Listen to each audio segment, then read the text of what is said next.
Hello guys, welcome to all आपके अपने YouTube channel third pole solution में। आज फिर हम अपनी कड़ी में आगे बढ़ते हुए बात करेंगे 8th ग्रेड सामाजिक विज्ञान कक्षा 6 सत्र 2024-25 के अध्याय 5 के बारे में, जिसका नाम है राज्य, राजा और एक प्राचीन गणराज्य।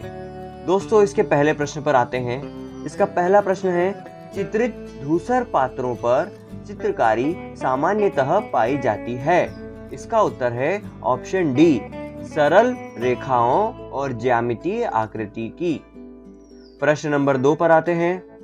प्रश्न नंबर 2, लोहे की फॉल का जुताई में और धान के पौधों की रोपाई में उपयोग किस काल में प्रारंभ हुआ था? इसका उत्तर है ऑप्शन सी, महाजनपद काल में।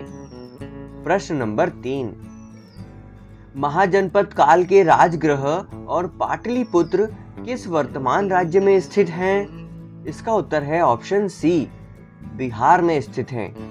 प्रश्न नंबर 4, गण या संघ की व्यवस्था किस राज्य की विशेषता थी? इसका उत्तर है ऑप्शन बी, वज्जी। प्रश्न नंबर 5, वेदों का अध्ययन व अध्यापन और यज्ञ करना कार्य था। इसका उत्तर है ऑप्शन ए, ब्राह्मण। चलिए अगले प्रश्न पर चलते हैं। दोस्तों, प्रश्न नंबर 6 है, रिक्त स्थान की पूर्ति कीजिए। इसका पॉइंट ए है, 2300 साल पहले मैसिडोनिया का राजा सिकंदर विश्व विजय करना चाहता था। ऑप्शन बी है, महाजनपदों के राजा विशाल किले बनवाते थे और बड़ी सेना रखते थे। पॉइंट सी है, क्षत्रियों का काम युद्ध करना और लोगों की रक्षा करना था। पॉइंट डी है, लगभग 200 सालों के भीतर मगध सबसे महत्वपूर्ण जनपद बन गया। पॉइंट ई है, दीर्घ निकाय या दिघ निकाय एक प्रसिद्ध बौद्ध ग्रंथ है जिसमें बुद्ध के कई व्याख्यान दिए गए हैं। प्रश्न नंबर 7, अश्वमेध यज्ञ का घोड़ा पकड़ने वाले राजा को युद्ध क्यों करना पड़ता था? इसका उत्तर है, अश्वमेध यज्ञ कराने का वाला राजा अत्यंत शक्तिशाली होता था।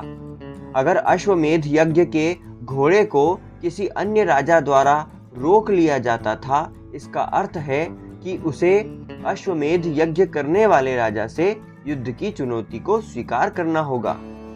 इसलिए अश्वमेध यज्ञ का घोड़ा पकड़ने वाले राजा को युद्ध करना पड़ता था। प्रश्न नंबर 8, जनपद का अर्थ लिखिए। इसका उत्तर है, महायज्ञों को करने वाले राजा अब जन के राजा न होकर जनपदों के राजा माने जाने लगे। जनपद का शाब्दिक अर्थ जन के बसने की जगह होता है। प्रश्न नंबर 9, पुरातत्वविदों की खुदाई से जनपदों की कौन सी बातों का पता चला है? इसका उत्तर है, पुरातत्वविदों की खुदाई से दिल्ली में पुराना किला, उत्तर प्रदेश में मेरठ के पास हस्तिनापुर और एटा के पास अतरंगी खेड़ा में पता चला कि लोग झोपड़ियों में रहते थे व मवेशियों को पालते थे। वे चावल, गेहूं, गन्ना, धान, जौ, दालें, तिल तथा सरसों जैसी फसलें उगाते थे। चलिए प्रश्न 10 पर आते हैं। प्रश्न नंबर 10, दिए गए चित्र को ध्यान पूर्वक देखिए व उसके बारे में 3 वाक्य लिखिए। उत्तर, दिया गया चित्र एक धूसर पात्र है। इस तरह के पात्रों में थैलियां व कटोरियां मिली। यह पात्र बहुत ही पतली सतह के और चिकने हैं। इसका प्रयोग खास मौकों व महत्वपूर्ण लोगों को भोजन परोसने हेतु किया जाता होगा। अगले प्रश्न पर बढ़ने से पहले मैं दोस्तों आपसे रिक्वेस्ट करना चाहता हूं कि आप के व्यूज़ बहुत आ रहे हैं, मेरे दोस्तों का बहुत प्यार मिल रहा है, पर उतने ज़्यादा सब्सक्रिप्शन नहीं हो रहे। प्लीज़ दोस्तों, अगर आपको ये हेल्पफुल लग रहा है तो फ्री है, उस सब्सक्रिप्शन बटन को दबा दीजिए। उससे आपका कोई नुकसान नहीं है, लेकिन मुझे बहुत एप्रिसिएशन मिलेगा। तो प्लीज़ दोस्तों, जो भी मेरे व्यूअर्स हैं, जिन्हें भी वीडियो अच्छा लग रहा है, बिना किसी हिचक के बेल आइकन को प्रेस करें, सब्सक्राइब करें, ताकि आने वाली वीडियोस भी आपको मिले और मुझे भी पता चले कि कितने मेरे परिवार के मेंबर्स बढ़ते जा रहे हैं। चलिए दोस्तों, अगले प्रश्न पर आते हैं। प्रश्न नंबर 11, महाजनपद किसे कहते हैं? प्रमुख महाजनपदों के नाम लिखिए। लगभग 2500 साल पहले कुछ जनपद अधिक महत्वपूर्ण हो गए। इन्हें महाजनपद कहा जाने लगा। अधिकतर महाजनपदों की एक राजधानी होती थी। मगध, वज्जी, राजगृह, अवंती, पांचाल, कौशल आदि प्रमुख महाजनपद थे। प्रश्न नंबर 12, महाजनपदों के राजा कर क्यों वसूलने लगे थे? इसका उत्तर है, महाजनपद के राजा विशाल किले बनवाते थे और बड़ी सेना रखते थे, इसीलिए उन्हें प्रचुर संसाधनों की आवश्यकता होती थी। इसके लिए उन्हें कर्मचारियों की भी आवश्यकता होती थी। अतः महाजनपदों के राजाओं द्वारा उपहारों पर निर्भर न रहकर नियमित कर वसूला जाने लगा। प्रश्न नंबर 13, मगध साम्राज्य के प्रमुख शासकों के नाम लिखिए। इसका उत्तर है, मगध साम्राज्य के प्रमुख शासक बिंबिसार, अजातशत्रु या अजातशत्रु तथा अशोक आदि थे।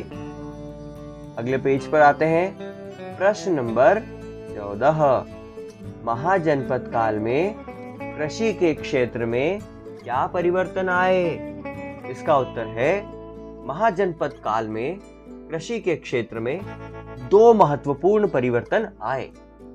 पहला, हल के फाल अब लोहे के बनने लगे, जिससे कठोर जमीन को लकड़ी की फाल की तुलना में आसानी से जोता जा सकता था। दूसरा, धान के पौधों का रोपण शुरू कर दिया गया। प्रश्न नंबर 15, गण या संघ के शासक अपना कार्य किस प्रकार करते थे? इसका उत्तर है, गण या संघ के कई शासक होते थे, जिन्हें राजा कहा जाता था।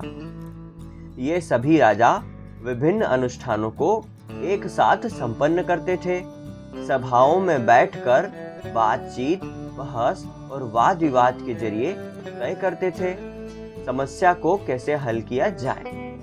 शत्रु के आक्रमण का निपटारा वे मिलकर चर्चा से करते थे। स्त्री, दास, कम्मकार सभा में हिस्सा नहीं ले सकते थे। प्रश्न नंबर 16, मगध के नजदीक कौन सा राज्य था? उसकी राजधानी क्या थी? इसका उत्तर है, मगध एक शक्तिशाली राज्य था। उसके नजदीक ही वज्जी नामक राज्य था, जिसकी राजधानी वैशाली बिहार थी। चलिए बच्चों, आज का अध्याय भी समाप्त हुआ। वीडियो अच्छा लग रहा हो, हेल्प मिल रही हो तो सब्सक्राइब कर देना, दोस्तों के साथ शेयर कर देना, लाइक कर देना, और कोई सुझाव हो तो वो भी कमेंट बॉक्स में लिखना। किसी और सब्जेक्ट के आपको चाहिए हो तो मुझे कमेंट करिए। ज़्यादा लोगों के व्यूज आएंगे तो मैं उन सब्जेक्ट के ऊपर भी एड ग्रेड बनाऊंगा। चलिए मिलते हैं अगले वीडियो में, तब तक के लिए धन्यवाद।